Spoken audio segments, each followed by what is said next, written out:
Kasaragod പൈവിളകെ panchayat standing committee തെരഞ്ഞെടുപ്പിൽ ബി.ജെ.പിയെ സഹായിച്ച UDF, ആരോഗ്യ വിദ്യാഭ്യാസ സ്റ്റാൻഡിംഗ് കമ്മിറ്റി തെരഞ്ഞെടുപ്പിലാണ് യു.ഡി.എഫിലെ 4 അംഗങ്ങൾ ബി.ജെ.പി അംഗത്തിന് വോട്ട് ചെയ്തത്. ആദ്യം മുതൽ തന്നെ ഇവിടെ കോലൂബി സഖ്യമാണ്. CPM അതുപോലെ തന്നെ LDF സ്ഥാനാർത്ഥികളെ പരാജയപ്പെടുത്തുന്നതിന് വേണ്ടി ബി.ജെ.പിക്കാർ പല വാർഡുകളിലും വോട്ട് മറിച്ച് വിറ്റുകൊണ്ട് യു.ഡി.എഫിന് ജയിപ്പിക്കുകയാണ് ഉണ്ടായിട്ടുള്ളത്. അതുപോലെ തന്നെ ഇന്നലെ നടന്ന സ്റ്റാൻഡിംഗ് കമ്മിറ്റിയിൽ ഫൈനാൻസിന് സ്ത്രീ സംവരണം ഇല്ലാത്തതുകൊണ്ട് ആ ഇലക്ഷന് ഇന്നത്തേക്ക് മാറ്റിവെച്ചിട്ടുണ്ടായിരുന്നു.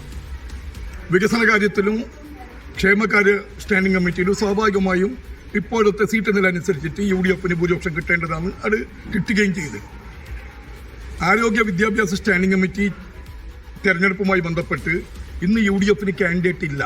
ഇന്ന് മത്സരത്തിൽ നിന്ന് അവർ തെരഞ്ഞെടുപ്പിൽ നിന്ന് അവർ വിട്ടു നിൽക്കേണ്ടതായിരുന്നു.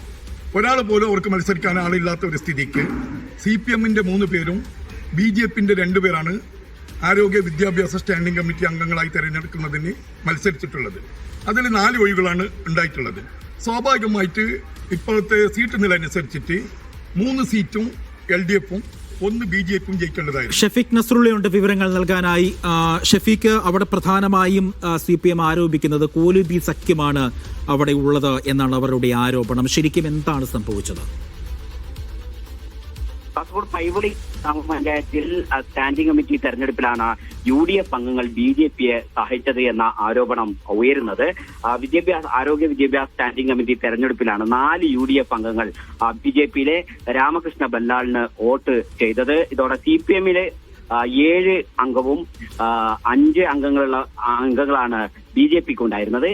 5 അംഗങ്ങളുള്ള ബി.ജെ.പിക്ക് 4 UDF അംഗങ്ങളുടെ കൂടി വോട്ട് ലഭിച്ചതോടെ 9 വോട്ട് ലഭിച്ചു.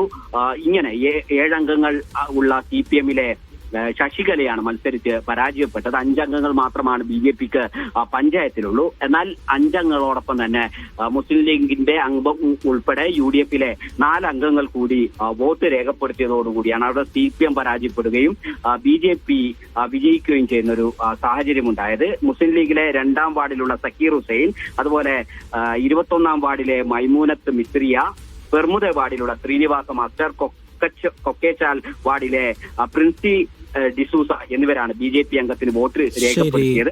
പൈവളികയിൽ ഈ UDF ബി.ജെ.പിയും ഒന്നിച്ചു എന്നൊരു ആരോപണം LDF-ന്റെ ഭാഗത്ത് ഉയർന്നു കഴിഞ്ഞിട്ടുണ്ട്. സ്റ്റാൻഡിംഗ് കമ്മിറ്റി തെരഞ്ഞെടുപ്പിലാണ് അങ്ങനെ ബി.ജെ.പിയുടെ അംഗത്തെ പിന്തുണച്ചുകൊണ്ട് UDF-ലെ 4 അംഗങ്ങൾ രംഗത്ത് വന്നത്.